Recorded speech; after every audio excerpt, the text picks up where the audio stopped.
목사님을 맡겠습니다. 목사님 나오시겠습니다.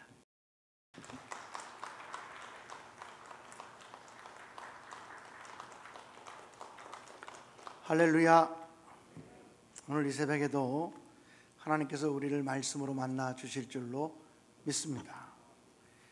예물봉헌한 손길들을 위해서 기도하겠습니다. 이광선 목사님, 장미애 사모님, 이경종 장로, 오정화 권사님, 이용익 장로님, 조영숙 권사님, 신인옥 권사님, 유선희 집사님, 박수진 성도님, 임충우 장로님, 이연한 권사님, 이진성 최지원 권사님, 김견호, 김혜영, 유숙자 전도사님, 강인숙 권사님, 신수님 권사님 예물봉헌하셨습니다.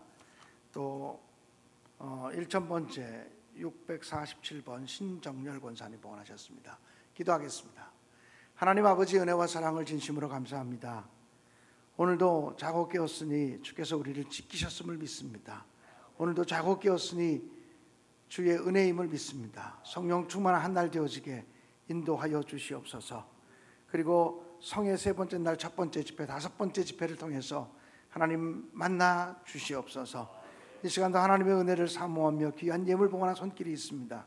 이 예물에게 축사하셔서 하나님의 영광이 나타나게 하여 주옵소서. 하나님의 은혜가 차고 넘치는 가정들이 되도록 복의 복을 더하여 주옵소서. 존귀하신 예수님의 이름으로 봉헌 기도드리옵나이다.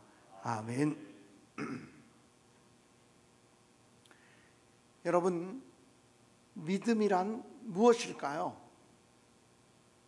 믿음이 무엇냐고 묻는다면 여러 가지 대답으로 믿음을 정의할 수 있을 것입니다.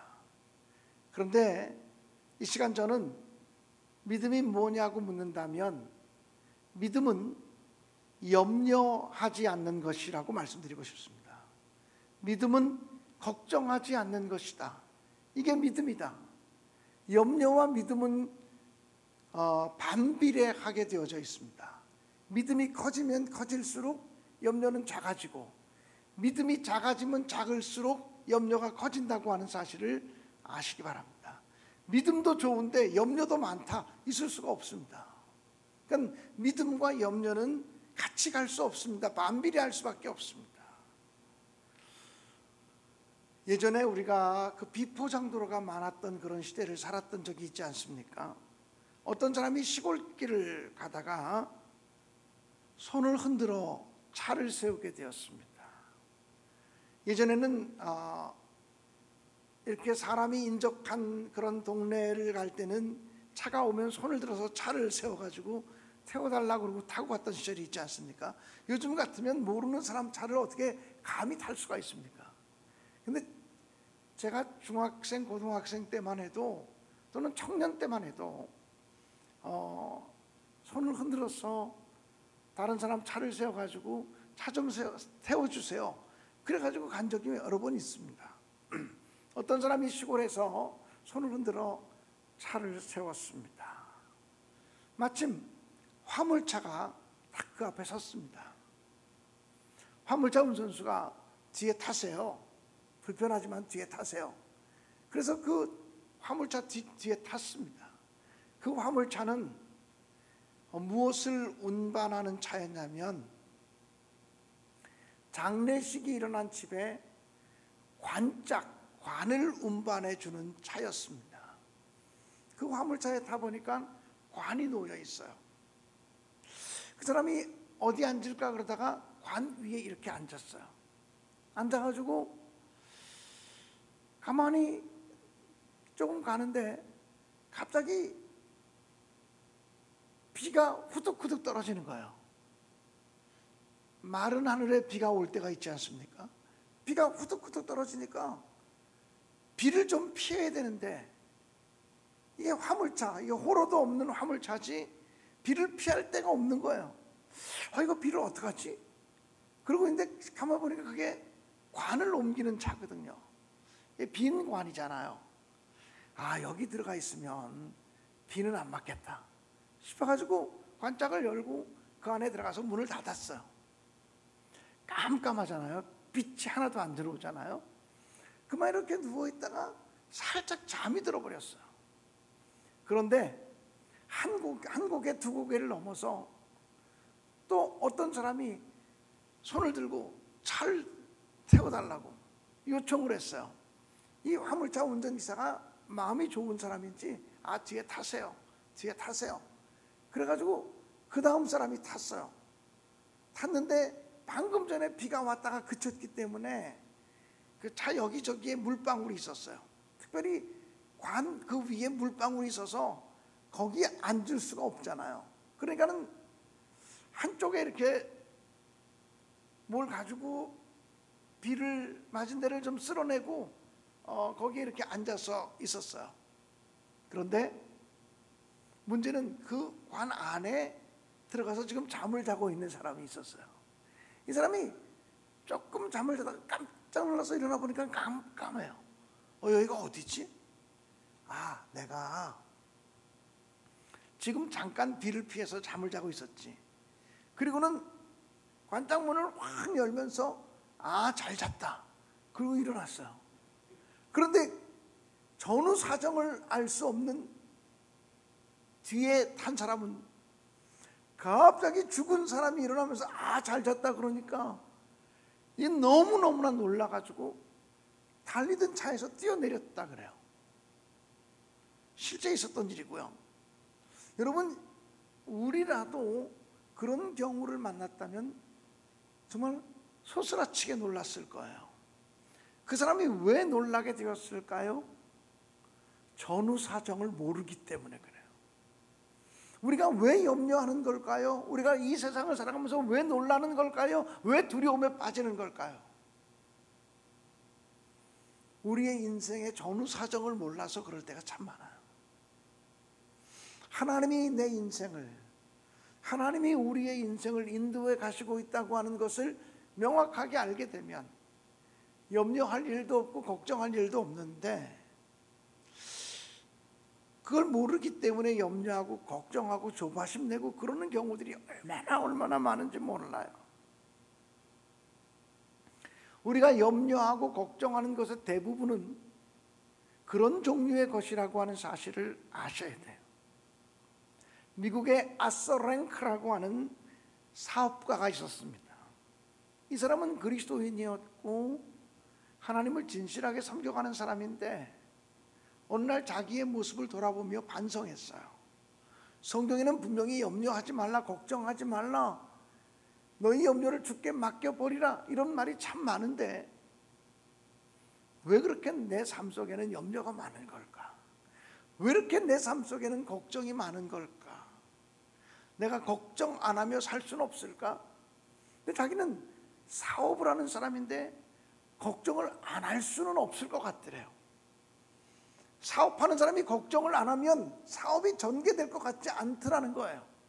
그래서 내가 걱정을 안 할 수는 없고 성경은 걱정하지 말라고 하니 내가 이제부터는 일주일에 하루만 걱정해야 되겠다. 그래가지고 이 사람이 상자과 하나를 만들었어요. 그리고 거기다 구멍을 뚫었어요. 그러니까 통을 만든 거죠. 그리고 거기다가 제목을 붙였어요. 토요일의 염려 상자. 그리고 그 다음에 그 사람이 염려거리, 근심거리, 걱정거리, 기도거리만 생기면 종이에 쪽지를 적어서 토요일의 염려 상자에 집어넣었어요. 그 염려 상자에 염려를 탁 집어넣으면서 아야 몰라, 토요일 날 몰아서 염려할 거야. 근데 참 이상한 게요, 종이 쪽지에 적어가지고 토요일의 염려 상자에 집어넣기만 해도 걱정이 사라지고 염려가 사라지는 걸 발견하게 됐어요. 이상하죠? 우리가 요즘 다른 사람의 핸드폰 번호를 확인할 때가 있어요. 번호가 몇 번이라고요? 010에 어쩌고 몇 번에 몇 번. 그리고 저장 딱 누르면 내 머릿속에서 싹 사라져 버려요. 옛날에는 전화를 다 외우고 살았는데 지금은 저장하면 된다. 저장해 놓으면 나중에 끌어올 수 있어. 이런 생각을 하니까 번호를 쓰고서 저장 딱 누르는 순간 내 머릿속에서 온데간데 없어져요. 기억도 안 나요. 마찬가지로 똑같아요. 자기의 염려거리, 기도거리를 적어다가 그 토요일의 염려 상자 속에 쏙 집어넣고 나서 이제 난 몰라. 나중에 토요일 날 염려할 거야. 그러고 나니까 잊어버려지더라는 거예요. 토요일이 되면 그 토요일의 염려 상자를 열어서 다 기도거리, 염려거리, 근심거리를 쏟아가지고 보는 거예요. 이 사람이 한 1년쯤 그렇게 한 다음에 통계를 냈어. 자기가 염려하는 것들이 주로 어떤 것들인가. 그랬더니 40%는 일주일이 지나기 전에 완전하게 해결되어진 문제였어요. 40%는 일주일이 지나기 전에 완전하게 벌써 해결이 됐어요. 25%는 대수롭지도 않은 문제를 가지고 염려한 거예요. 아, 이런 걸 가지고 염려했어? 이런 것들이 25%였어요.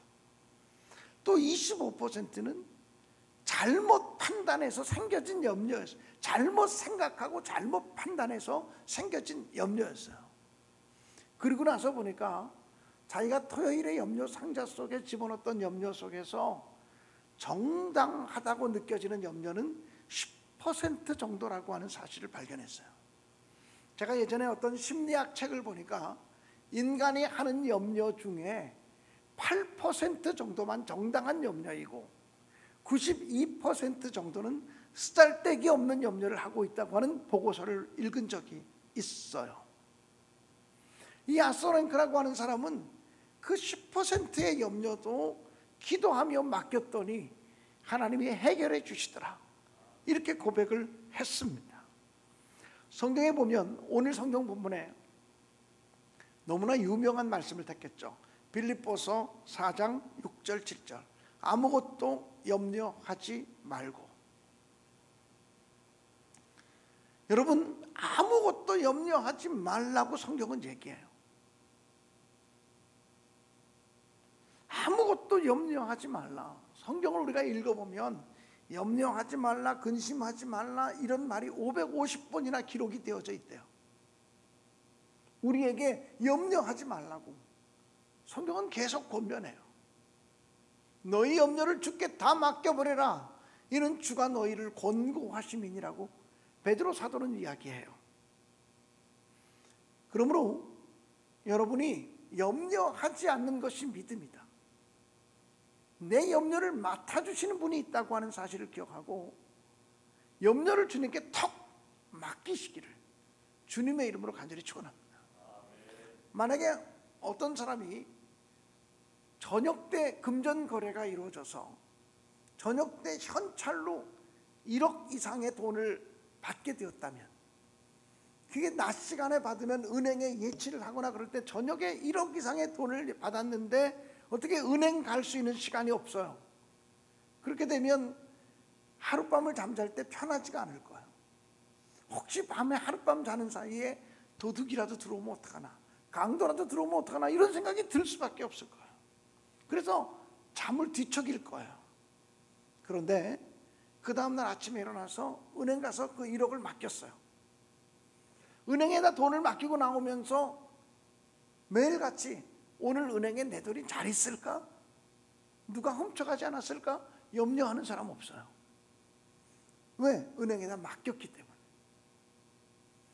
우리가 성경은 그렇게 말해요. 아무것도 염려하지 말라. 너희 염려를 주께 맡겨버려라. 주님께 맡겼어요. 하나님께 맡겼어요. 그런데도 염려해요. 하나님을 은행만큼도 못 믿는 거죠. 하나님을 사람만큼도 못 믿고 살아가는 거죠. 그렇기 때문에 우리에게 염려가 끊어지지 않는 거예요. 이 맡긴다라고 하는 말은 헬라어 원문의 의미는 던져버린다는 의미가 있어요. 내가 붙들고 있지 않고 주님, 이 문제를 주님이 맡아주세요 하고 내 손을 떠나서 주님께 던져버리는 것이 맡기는 거예요. 던져버리는 게 맡기는 거예요. 그러므로 여러분이 여러분 삶의 모든 문제, 크고 작은 문제가 생기면 하나님께서 염려를 맡기라 그러셨어. 하나님이 모든 염려를 맡아주신다 그러셨어. 그런 믿음을 가지고 하나님께 염려를 던져버리시기를 주님의 이름으로 축원합니다. 나 하나님께 던지고 염려하지 않을 거야. 염려하지 않기로 결단하며 사시기를 주의 이름으로 축원합니다. 또 성경은 오늘 이렇게 말해요. 모든 일을 기도와 간구로 하라. 제가 목회를 해보면요, 어떤 사람은 큰 일이 생기면 그때만 나와서 기도하는 사람이 있어요. 또 어떤 사람은 작은 일만 기도하다가 큰 일이 생기면 덜컥 낙심하고 주저앉는 사람이 있어요. 보통 특별 집회이기 때문에 평상시보다 새벽 기도를 더 나오셨겠지만 평상시 새벽 기도 나오는 인원들이 있잖아요. 그러면 늘 같은 인원들이 나오잖아요. 근데 새벽 기도 늘 나오시던 분 가운데 안 나오게 되면 목사는 설교하는 내내 걱정이 돼요. 야, 아무개 장로님이 왜 안 나오셨지? 혹시 아프신가? 아무개 권사님이 왜 안 나오셨지? 혹시 무슨 일이 생기셨나? 걱정이 돼요. 늘 나오시던 분이 그 자리에 없으니까 무슨 일이 생긴 것처럼 걱정이 되죠. 목사도 그런 생각이 들어요. 그런데 생전 새벽에 나오지 않던 분이 탁 나와서 앉아 있으면 설교하는 내내 저분이 왜 나왔을까? 무슨 큰 문제가 생겼나? 그런 생각이 들기도 해요. 목사도 걱정이 끊어지지 않아요. 정말 우리에게는 크고 작은 문제들이 늘 있어요. 성경은 뭐라고 말하냐면 아무것도 염려하지 말고 모든 일을 기도와 간구로 하라. 사람이 어떻게 염려 안 할 수 있어요? 사람이 어떻게 걱정을 안 할 수 있어요? 우리가 살아가는 인생 동안 왜 염려가 없겠어요? 하루를 시작했다고 하는 것은 하루에 염려거리가 생겼다는 거예요. 1년이 시작됐다는 것은 1년 동안의 염려거리와 함께 살아가게 되었다는 것을 의미해요. 근데 예수 믿는 사람들에게는 어떤 특권이 있냐면 우리의 염려를 기도의 언어로 바꾸고 우리의 염려를 간구의 언어로 바꿔서 주님께 올려드릴 수 있는 특권이 있다라고 하는 사실입니다. 그래서 모든 일을 기도와 간구로 하라고 말해요. 여러분, 사무엘상을 읽다 보면 한나라고 하는 여인이 나와요. 한나의 남편은 엘가나였어요. 두 사람의 부부관계는 너무 좋았어요. 남편 엘가나가 한나를 너무나 사랑했어요. 그런데 그 가정에 기독거리, 염려거리, 근심거리, 문제거리가 생겼어요. 자식이 생기지 않는 거예요. 서로 사랑하는 부부인데 자식이 생기지 않아요. 그래서 고대 사회니까 대를 이어가야 되니까 후처를 맞이하게 됐어요. 분인나라고 하는 후처가 들어왔는데 금방 아이가 생겼어요. 아들을 낳았어요. 떡두꺼비 같은 아들을 낳았어요. 성경에는 아들을 낳았다 그랬지 떡두꺼비는 제가 하는 말이에요. 아들을 낳았어요. 근데 그때로부터 후처로 들어왔던 분인나가 아주 어깨가 높아지고 그리고 한나를 무시하기 시작하는 거예요. 그래서 이 한나는 분인나 때문에 마음이 격동되어지는 일들이 많이 생겼어요.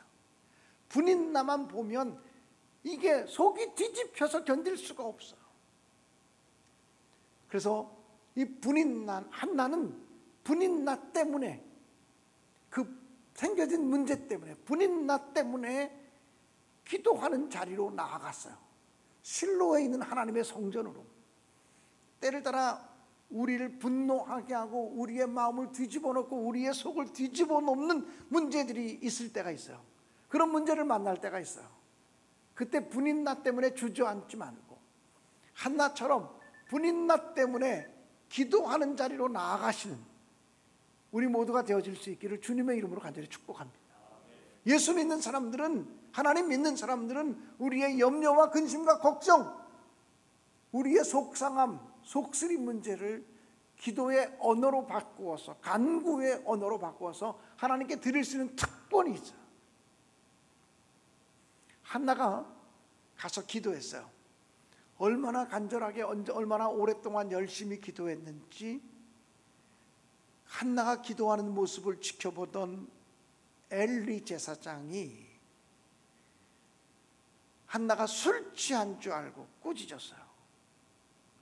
왜 그렇게 술에 취해 있느냐? 한나가 엘리 제사장에게 얘기했어요. 내가 지금 술에 취한 것이 아니라 내 마음에 원통함이 있어서 하나님께 토로한 것입니다 하고 자기의 그 원통한 이야기를 했어요. 그랬더니 엘리 제사장이 하나님의 은혜가 너와 함께 하기를 바란다고 축복을 선언해 주었어요.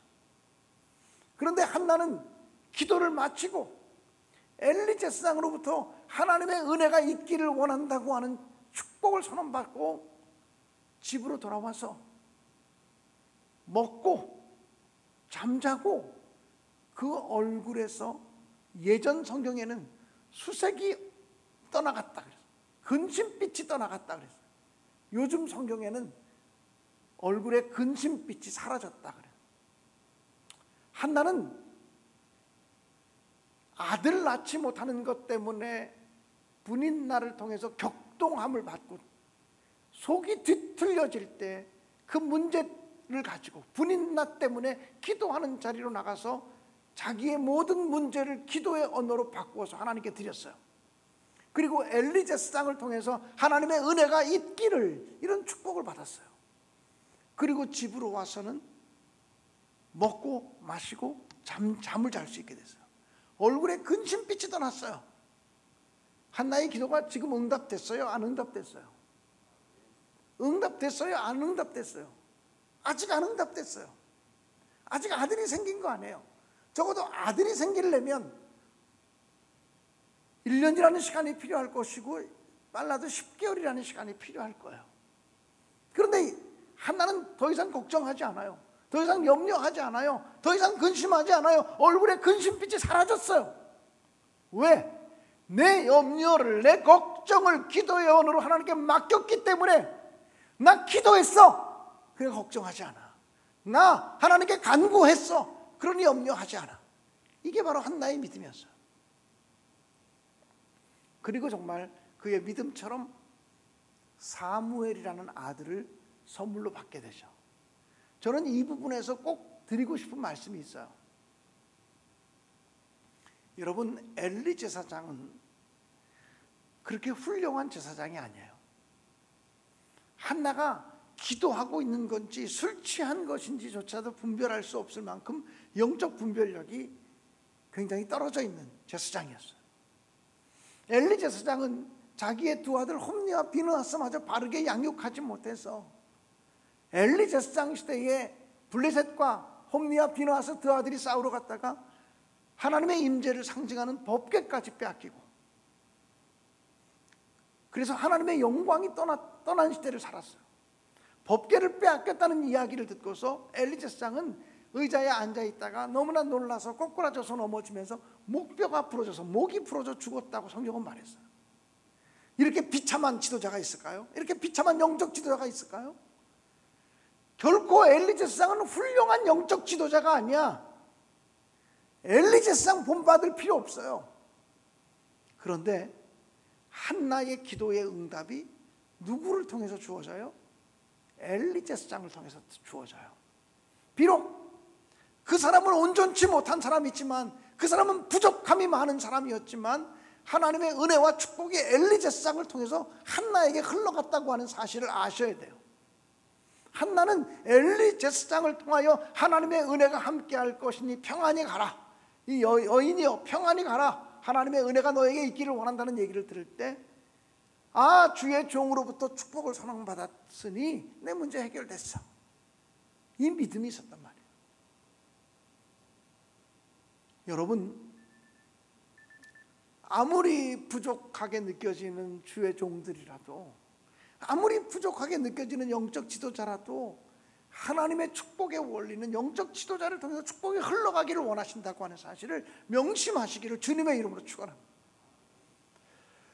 여러분, 우리가 아주 성경에 보면 드라마틱한 전쟁이 많지만 드라마틱한 전쟁의 이야기 가운데 사사 기드온이 300명의 용사를 이끌고 수십만의 미디안 대군을 물리친 것은 기적 중의 기적이고 정말 만화 같은 이야기예요. 그런데 여러분, 300명의 용사들과 함께 기드온이 미디안 대군과 전쟁으로 나갈 때 항아리를 깨뜨리고 횃불을 높이 들면서 함성을 외치라고 알려주어요. 어떻게 외치라 그러냐면 하나님을 위하여, 기드온을 위하여라고 외치도록 해요. 저는 신학교 다닐 때 또는 목회를 처음 할 때까지도 이 말씀의 의미를 깨닫지 못했어요. 하나님을 위하여 그러면 되는 거지. 하나님의 영광을 위하여 그러면 되는 거지. 거기 왜 기드온이 붙어?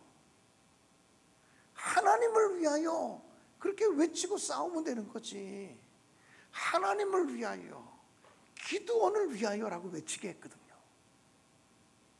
야, 이 성경 정말 이상하다, 이해할 수가 없다 생각을 했어요.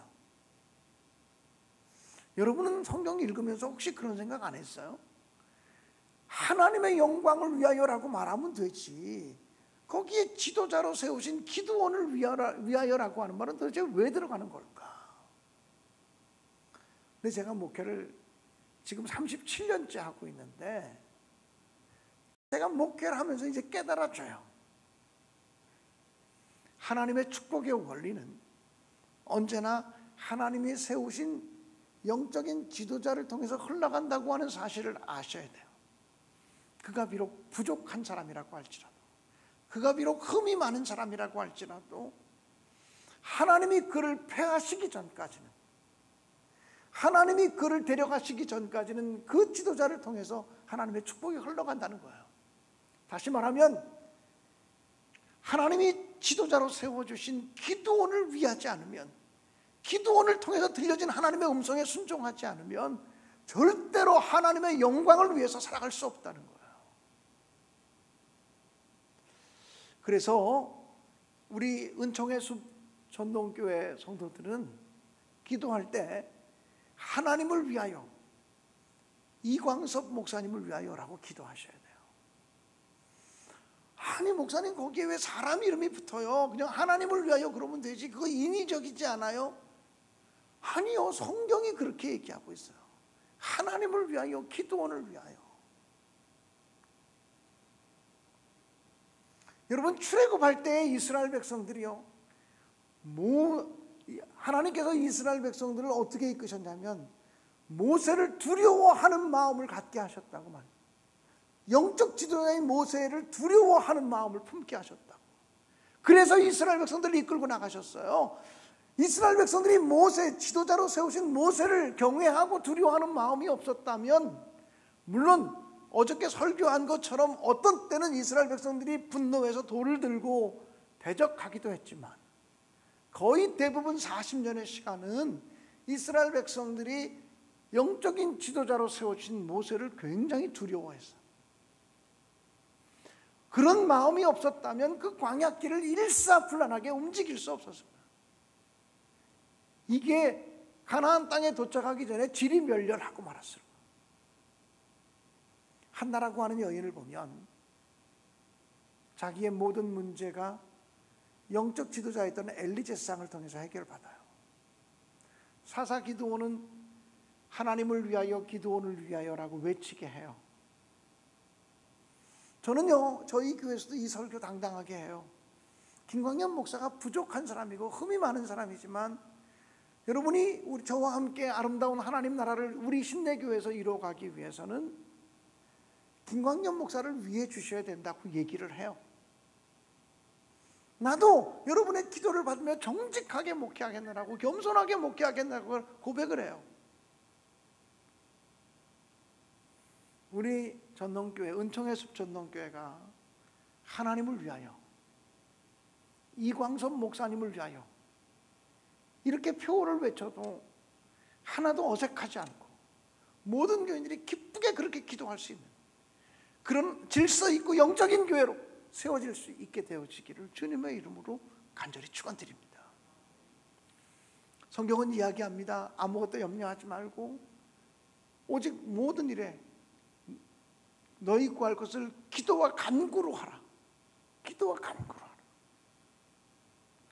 한나는 아들을 얻었기 때문에 근심빛이 사라진 것이 아니고 기도했기 때문에 자기의 염려, 자기의 근심, 자기의 원통한 마음을 기도의 언어로 하나님께 기도의 언어로 바꾸어서 하나님께 드렸기 때문에 더 이상 근심하지 않았어요.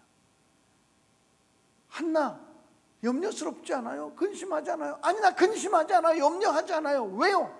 하나님께 기도했는데요. 기도했기 때문에 더 이상 염려하지 않아요. 이것이 오늘 나의 믿음이 되고 여러분의 믿음이 되어질 수 있기를 주님의 이름으로 간절히 축원드립니다. 또 성경은 얘기해요. 너희 구할 것을 감사함으로 하나님께 아뢰라. 감사함으로 하나님께 아뢰라는 거예요.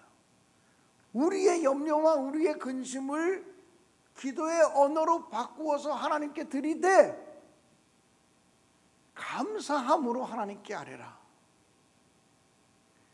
그러니까 진정한 의미의 기도 응답은 감사의 기도가 나올 때 생겨지는 거예요. 어저께 설교, 네 번째 설교에 새 시대의 주인공이 되려면이라고 하는 주제에서도 마지막 포인트가 감사였어요. 감사해야 하나님은 우리를 광야로 보내지 않는다. 감사해야 광야를 끝내시고 가나안 땅의 새 시대 새 역사의 주인공이 되게 하신다. 불평하고 원망하는 사람을 통해서 하나님이 일하시는 법은 없다. 불평의 영이 사라지고 분노의 영이 사라지고 원망의 영이 사라져야 하나님이 우리 사용하실 수 있다. 너희 구할 것을 감사함으로 하나님께 아뢰라. 그렇게 아뢰면 모든 지각에 뛰어난 하나님의 평강이 그리스도 예수 안에서 너희 마음과 생각을 지키시리라고 말씀하셨어요. 감사로 하나님께 아뢰는 사람들에게 하나님의 평강이 임해요. 오늘 우리 조 목사님께서 찬양을 인도하면서 평화 평화로다 하늘 위에서 내려오네 찬양해 주셨어요. 또 아무것도 두려워 말라. 우리가 함께 찬양하셨잖아요. 찬양을 얼마나 은혜롭게 잘하시는지 오늘 설교 없이 찬양으로만 은혜를 받아도 좋겠다 이런 생각이 들었어요. 감사합니다. 사랑하는 여러분, 감사로 기도해야 하나님의 평화가 임한다고 하는 사실을 꼭 명심하시기를 주님의 이름으로 간절히 축원합니다.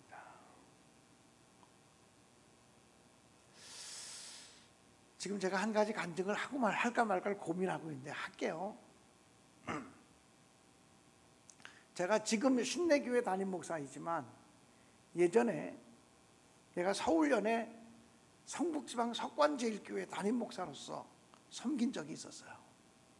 그 석관제일교회 담임 목사로 있을 때도 성전 건축을 했어요. 교회를 건축했어요. 하나님의 은혜로 교회를 건축을 했어요. 그런데 그때 교회를 건축할 때가 지금 신내교회를 건축할 때보다 훨씬 영적으로 힘들고 마음으로 힘들었어요. 제가 얼마 전에 새로 부임한 신내교회에서 교회를 건축할 때는 이 지역이 재개발되어지면서 건축이 되어지는 거기 때문에 우리 교회 건축을 왜 하냐 이런 사람이 아무도 없었어요. 건축할 수밖에 없고 다 헐릴 수밖에 없으니까 어쩔 수 없이 건축을 해야 되니까. 그런데 예전에 석관제일교회를 건축할 때는 왜 교회를 왜 짓냐고 하는 사람들이 더 많았어요. 그게 제일 힘들었어요. 교회를 짓지 않으면 도저히 교회가 그 시대에 선교의 역사를 이룰 수 없을 것 같아서 장로님들과 함께 다 상의하고 당회 통과하고 구역회까지 다 통과해서 건축을 하기로, 감리사님 모시고 구역회까지 해서 건축을 하기로 결정이 다 끝났는데, 용서하시고 들으세요. 저 누구를 책망하거나 그런 마음에서 설교하는 거 아니에요. 당해 구역회까지 건축을 하기로 다 끝났는데 교회 원로 장로님들 5분이 찾아오셨어요. 원로 장로님들 5분이 찾아오셔서 목사님, 교회 건축하지 마세요. 아니 왜요? 그랬더니 이 교회, 이 벽돌 우리가 찍어서 지은 교회입니다. 이 교회 우리가 등짐져서 날라가지고 지은 교회입니다. 이 교회 부시면 우리가 수고했던 거 다 사라지는데 목사님 건축하지 마세요. 그래서 예배당 장소도 지금 부족하고 너무도 낡고 헐고 또 고장나는 것도 많고, 그래서 교회를 건축해야만 한다고 판단이 되어서 시무 장로님들이 교회 건축을 결정하게 됐고, 당회도 건축을 결정했고, 구역회도 건축을 결정했고, 다 결정했는데 이제 와서 교회를 건축하지 말자고 얘기하시면 어떡하세요? 그렇게 얘기했더니 그 원로 장로님들 5분이, 우리 원로 장로들 5명은 의견 통일을 했습니다. 아무리 구역회가 끝났어도 건축 중단하세요. 건축하지 마세요. 저에게 그렇게 말씀하셨어요. 그래서 제가 그래도 구역회까지 끝났는데 건축해야죠 그랬더니, 목사님 도대체 무슨 돈을 가지고 건축하려고 그러냐고, 돈도 없는데 어떻게 건축하려고 그러냐고. 그래서 제가 이렇게 얘기했죠. 기도하면서 믿음으로 해야죠. 기도하면서 믿음으로 해야죠. 그랬더니 용서하세요, 어떤 장로님 한 분이 이렇게 말씀하더라고요. 목사님, 나는 목사들이 하나님의 일을 하면서 대책 없이 하나님의 일을 하면서 기도하자고 믿음으로 하자고 하는 말을 들을 때 속상하다고. 우리가 교회를 지을 수 있을 것 같냐고, 계산해 보라고. 돈이 어딨냐고. 믿음으로 하자고요. 목사님, 믿음으로 하지 마세요. 목사님, 기도하면서 하자고 교인들에게 그렇게 광고하지 마세요. 장로님의 입에서, 비록 은퇴하셨지만 장로님의 입에서 믿음으로 하지 말라고, 목사 보고 믿음으로 하지 말라고 그러고, 기도하지 말라고 그러고. 그 말을 들을 때 제가 너무 이 상황을 어떻게 해결해야 되나 싶더라고요. 그래서 제가 목소리를 더 낮춰서, 장로님, 어떤 경우에도 저는 기도하면서 믿음으로 할 겁니다. 어떤 경우에도 기도하면서 믿음으로 할 겁니다. 그리고 기도하면서 믿음으로 할 때 하나님이 어떤 역사를 이루시는지 보고 싶습니다. 그랬더니 그 장로님 5분이 그래요. 목사님, 우리들의 말을 우습게 여기지 마세요. 우리가 이 교회에서 30년 이상 다 섬긴 사람이에요. 우리 아들, 딸, 사위, 친척 이 교회에 40가정 이상 돼요. 우리 5명으로 보지 마세요. 40가정이에요. 이 40가정이 헌금하지 않으면 교회 건축 하나 보십시오. 그리고 나가셨어요. 온 교인들이 건축하기를 원했는데 그런 일이 생겼어요. 너무너무 힘든 일이었어요. 제가 한 번도 장로님들하고 부딪히거나 다툰 적이 없거든요. 저는 대부분 장로님들이 하자는 대로 늘 따라가는 형편이었는데, 시무 장로들이 다 결정하고 당회도 끝나고 구역회도 끝나고 다 그랬는데, 뒤늦게 원로 장로님 5분이 처음부터 찾아왔으면 조정하는 과정이 있었을 것 같은데, 모든 게 다 결정된 데 오셔서 그렇게 말씀하시니까 이거 도대체 어떻게 해야 될지를 몰라요. 건축은 진행되었어요. 빚을 내어서 또 건축이 진행됐죠. 그런데 정말 40가정이 끝까지 100만 원도 헌금을 안 하는 거예요. 그러니 교인들이 일심으로 달려붙어서 헌금하고 기도해도 거의 교회 건축이 힘든데 밤마다 잠을 잘 수가 없었어요. 하나님 도와달라고 기도할 수밖에 없었어요. 그런데 제가 그때도 여러분 혹시 아시는지 모르지만 트레스티아스라고 하는 영성훈련이 있어요. 3일 동안의 영성훈련이 있어요. 예수사랑의 불꽃운동이라고 저는 얘기하는데, 제가 트레스티아스 공동체, 나이스 미팅이라고 하는 트레스티아스 공동체의 영적 지도자 대표로 섬기고 있었어요. 그 나이스 미팅이라고 하는 그 영적 공동체에서는 1년에 한 번씩 동남아 선교지에 가서 선교사님들을 모아놓고 영적으로 훈련시키는 프로그램을 하고 있었어요. 그게 제가 건축 일정 때문에 뒤로 미루고서 어떤 날짜, 건축이 끝나질 거라고 생각되는 그 날짜 후에 해외 선교사들을 훈련시키는 프로그램 날짜를 잡았어요. 근데 건축이 내 생각만큼 그렇게 빨리 끝나지 않잖아요. 좀 공기가 늘어져서 결국은 건축을 다 마치지 못하고 마무리 공사할 때 제가 선교팀을 이끌고 해외 선교사님들을 훈련시키기 위해서 태국과 캄보디아를 가게 됐어요. 근데 그 전날 건축하다가 건축 비용이 모자라서 조금 더 부채를 일으켜야 되고 빚을 내야 되는 일이 생겨서 임시구역회를 하게 됐어요. 임시구역회를 하는데 빚을 더 좀 내서 건축을 마무리해야 되겠다고 말했더니 교회가 난리가 났어요. 건축을 반대하셨던 원로 장로님들을 포함한 그 40가정들이 한마디씩 하기 시작하는데 회의가 진행이 안 되는 거예요. 지금이라도 건축을 중단하고 그 아직 마무리되지 않는 그 건물에서 그냥 페인트 칠하고 살자 뭐 이렇게 얘기하는 사람도 있고 별 사람이 다 있어요. 야, 이 문제를 정말 어떻게 해결해야 돼? 이 문제를 정말 어떻게 해야 돼? 하나님 건축을 시작했는데 어떻게 해야 돼요? 정말 고민하고 있었어요.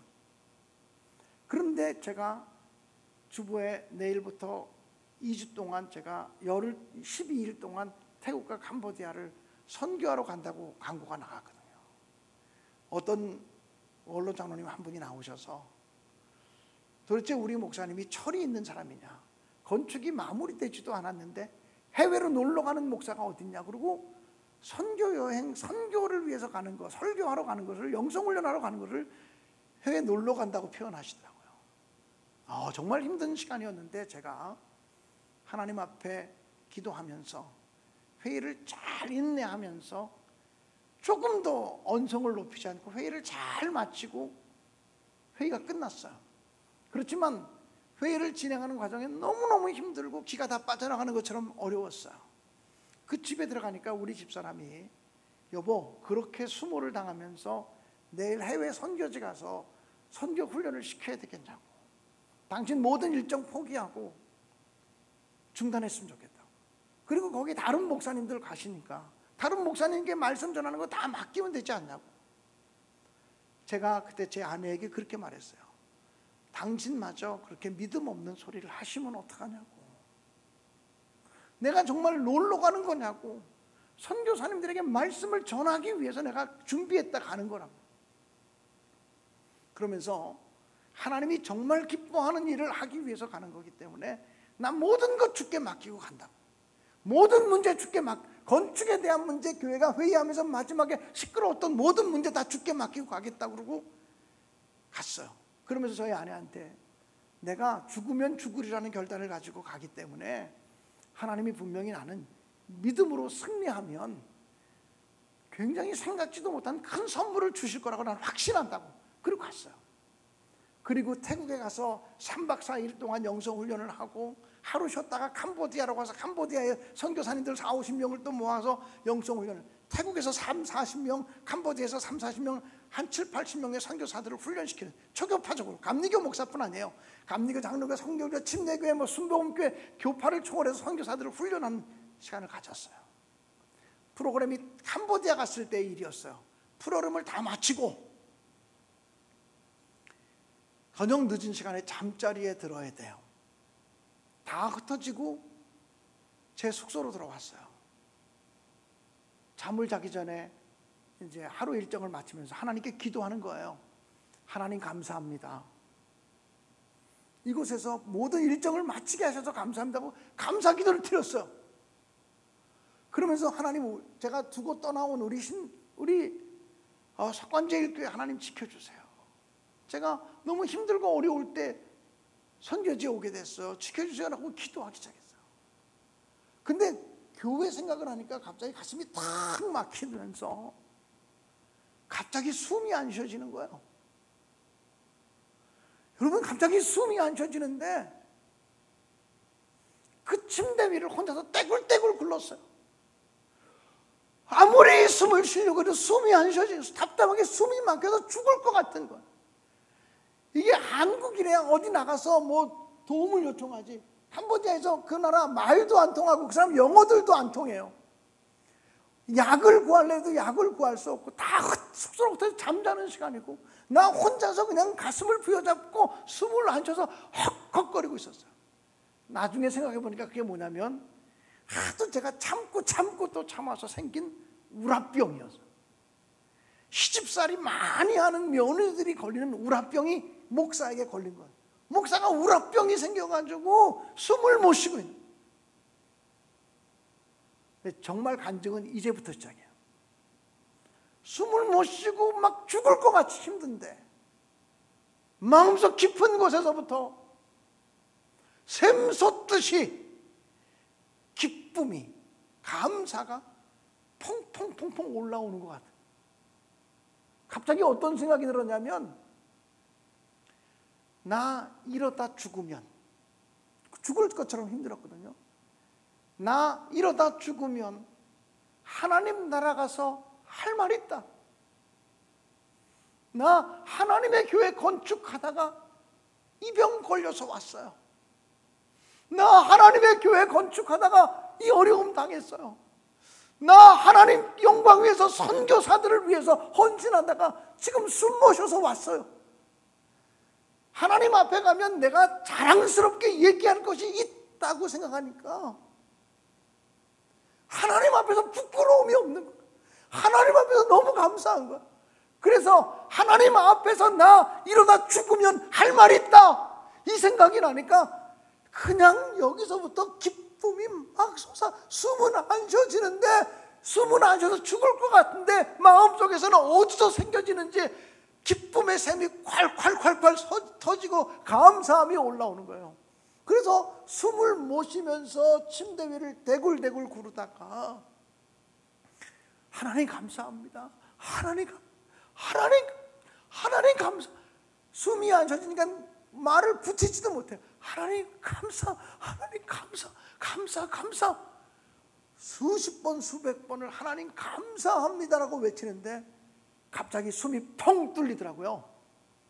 그래서 제가 숨 막히는 사람은 감사하면 숨이 뚫린다는 거 알았어요. 그러고 나서 그 다음날 또 일어나서 사역을 해요.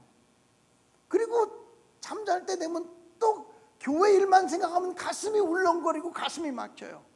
이미 말하자면 요즘 말하는 걸로 얘기하면 공황장애가 온 거고 탈진이 올 만큼 힘들었던 거죠. 우라병이 생긴 거죠. 근데 그때마다 정말 마음속에 감사가 넘쳐요. 감사합니다, 감사합니다 고백하면 풀려요. 저는요, 그 다음에 알았어요. 우울증에 걸린 사람들, 공황장애에 걸린 사람들 감사 기도를 선포하면 하나님이 고쳐주시고 우울증이 떠나가게 하시고 어둠이 물러가는 걸 깨달았어요. 그리고서 제가 사역을 마치고 한국으로 돌아왔잖아요. 교회가 그렇게 평안해졌어요. 내가 조종한 것이 아니라 하나님이 조종하셔서 그렇게 교회가 평안해졌어요. 회의 시간에 아무 말도 못하고 있던 집사님들, 권사님들이 회의가 끝나고 난 다음에 장로님들의 집들을 찾아가서 건축하기 위해서 자기의 가진 재산 다 투자하고 자기 가진 돈 다 투자하고 교인들 독려하면서 믿음으로 성전을 건축하고 있는 목사님을 왜 이렇게 힘들게 하냐고 얘기하기 시작했어요. 그래서 교회가 숨소리도 안 들릴 만큼 조용해졌어요. 교회 각 가니까 그렇게 담임 목사를 환영하는 분위기로 바뀌었어요. 그리고 그 주간에 평상시 제가 영성훈련에서 저를 좋게 여겼던 다른 교회의 장로님이 저를 찾아오셔서 목사님 교회가 건축된다는 얘기를 듣고서 자기도 비록 자기 교회는 아니고 다른 교회지만 자기가 존경하는 목사님께 건축하는 그 교회 건축원금을 해드리고 싶어서 건축원금을 하고 싶어서 기도하고 있었대요. 근데 현찰로 가진 것은 없고 나이가 드니까 현찰로 가진 것은 없고 건물만 있는데 건물을 팔라고 내놔도 팔리지가 않아서 건축원금을 못했다는 거예요. 그런데 그 사람이 국세청에서 평생 일했던 사람인데, 국세청에서 이제 정년퇴직하고서 어떤 회사에 이제 회계 고문으로 들어갔는데, 어느 날 그 회사 고문이 자기를 부르더래요. 그분이 어떤 회사냐면 부동산 컨설팅 회사를 하는 사람인데, 자기 아버지가 갑자기 돌아가셔서 수천억의 재산을 32살 먹은 아들이 유산으로 물려받게 된 거예요. 아버지가 급성 간암으로 돌아가셔서 수천억의 재산을 물려받게 됐는데, 세금 계산해 주는 일을 해달라 그래서 세금 계산하는 일을 하기 위해서 그 회사 회계 고문으로 들어가시는 건데, 어느 날 그 회사 사장이 부르더니, 젊은 사장이 부르더니, 고문님, 나라에다 물론 다 세금 내야 되겠지만 혹시 대학교라든지 교육기관에 기부를 하거나 교회에다가 기부를 하면 그만큼 세금 감면이 되느냐고. 그래서 공익사업을 위해서 기부하시면 그만큼 세금 감면이 이루어진다고 얘기를 했더니, 그러면 대학교에 하나 그리고 교회 하나 선정해서 기부하고 싶다고. 그럼 그렇게 하시면 제가 서류 만들어 드리겠다고 얘기를 했대요. 그랬더니 우리 집안에 목사님들이 정말 많아요. 우리 집안이 목사가 수십 명이 돼요. 제가 그 중에서 한 분을 좀 택하게 갖고 오겠다고 그러더래요. 근데 그 다음에 또 며칠 있다 만나더니, 이 회계 고문이 큰일 났어요. 내가 교회 한 교회 돕겠다고 친척한테 얘기했더니 우리 집안 목사님들 10분도 되는 분이 더 찾아와서 다 자기 도와달라 그러는데, 한 사람 돕고 제가 욕을 먹게 생겼어요. 내가 아는 사람 안 도와줘야 되겠어요. 혹시 장로님이라니까 장로님이 한 사람 소개시켜 주세요. 그분이 나는 감리교라 장로교를 하나도 모른다. 감리교면 어떠냐고. 장로님 아들도 감리교 목사랬는데 장로님 아들 도와주겠다고. 그러니 아버지 입장에서 아들을 도와주겠다 그러니 얼마나 기쁘고 복된 소식이에요. 그 기쁜 소식을 가지고 집에 온 거예요. 자기 부인 되는 권사님에게 우리 회사의 젊은 회사 회장이 자기 건물 일부를 우리 아들 목사한테 도네이션 하겠다 그런다고, 도와주겠다 그런다고. 얼마나 기쁘냐고. 그랬더니 그 부인 되는 권사님이, 여보 그거 김광년 목사님 교회 건축하는 교회 드려야 될 몫인 것 같다. 우리가 그 건축하는 목사를 위해서 헌금하게 해달라고 기도했는데 그게 그 목 아닐까? 그리고 이제 목회 시작하는 우리 젊은 목사, 젊은 아들한테 그 많은 돈 물려주면 독약 물려주는 거지. 그거 믿고 기도하지 않을 텐데, 돈 믿고 기도하지 않을 텐데, 지금 간절하게 기도하면서 하나님의 도우심을 구하는 그 김광현 목사님이 섬기시는 그 교회에 헌금해 주면 좋겠다. 그 다음 날로 그 장로님이 내외가 찾아오셨어요. 목사님 인감도장 하나 갖고 따라오세요. 그 제가 얼마를 도네이션 해줄지 모르지만 건축하는데 너무 힘들어서 5천만 원 1억이라도 생기면 참 좋겠다 이러고, 1억이 어디 쉽게 생기는 건 아니잖아요. 그리고 도장 갖고 그 회사를 방문해서 서초동에 있는 회사를 방문했어요. 그때 그분이 목사님 말씀 정말 많이 들었다고, 이 장로님이 제일 존경하는 목사님이라 그러셨다고 그러면서 제가 목사님 교회에 기증을 해드리겠습니다. 그리고 기증해 준 게 뭐냐면 부천역 앞에 있는 옛날에 롯데 백화점이 있었어요. 18층짜리 롯데 백화점이 있었는데, 롯데가 혜태 백화점, 롯데인가 혜태 백화점이 있었는데, 그게 부도가 나면서 전부 IMF 때 팔린 거야. 11층 전체를 교회에다 주겠다는 거야. 백화점 건물 한 층이요 450평이 넘었어요. 등기 평수는 506평이었어요. 506평이 되는 한 층 건물을 석관제일교회에 주겠다고. 그래서 그걸 딱 받으면 어떻게 되냐면 그 다음 달부터 임대료가 1,900만 원씩 들어오는 거예요. 한 달에 1년이면 2억 5천만 원 이상 임대료가 들어오는 건물을 조건 없이 주겠다는 거예요. 그래서 제가 생전 알지도 못하는 사람한테 도장 찍고 그거 받아왔어요. 저는요, 이것이 감사의 선물이라고 합니다. 감사하면, 그리고 끝까지 인내하며 믿음으로 나가면 하나님이 역사를 이루신다고 저는 분명히 믿습니다. 할렐루야. 다른 교회 가서 이런 거 간증하면 막 박수도 쳐요. 저는 알지도 못하는 생전 한 번도 만난 적이 없는 사람을 통해서 그런 선물을 받았고, 교회 건축이 잘 이루어졌고, 지금도 그 교회는 그 건물을 가지고 있어요. 지금도 1년이면 3억 이상의 임대료가 나오는 건물을 그 교회는 가지고 있어요. 사랑하는 여러분, 감사하면 기적이 나타나요. 그러니까는 감사할 일이 생겨서 감사하지 말고, 나는 감사하며 살 거야, 무조건 감사할 거야, 이제는 염려하지 않을 거야, 감사로 하나님께 기도할 거야. 그러면 하나님의 평강이 여러분에게 임하셔서 그런 사람에게 하늘의 위로가 있고 하늘의 평강이 임하게 될 줄로 믿습니다. 하늘의 평강이 여러분의 것이 되시기를 주님의 이름으로 간절히 축원합니다. 이 시간에 제가 기도하고 주님 가르쳐 준 기도를 마치겠습니다. 하나님 아버지, 은혜와 사랑을 감사합니다. 평강을 얻는 길, 어떻게 평강을 얻을 수 있을까? 문제 많은 세상, 문제 많은 인생을 우리가 살아가고 있지만 하나님 아버지, 아무것도 염려하지 말라고 하는 주의 음성을 듣고 우리의 염려를 주께 맡기게 하시고, 우리의 염려를 기도의 언어로, 감사의 언어로, 기도의 언어로, 간구의 언어로 바꿀 수 있는 능력을 주시고, 우리의 모든 기도가 감사의 기도로 변화되는 역사를 허락하여 주옵소서. 감사를 선포하게 하시고 감사하며 살게 하셔서 하나님의 능력을 보게 하여 주시옵소서. 그래서 우리 모든 은총에서 전농교회 성도들의 삶 가운데는 하나님의 평강이 넘치게 하여 주옵소서. 존귀하신 예수님의 이름으로 기도드리옵나이다. 아멘. 하늘에 계신 우리 아버지,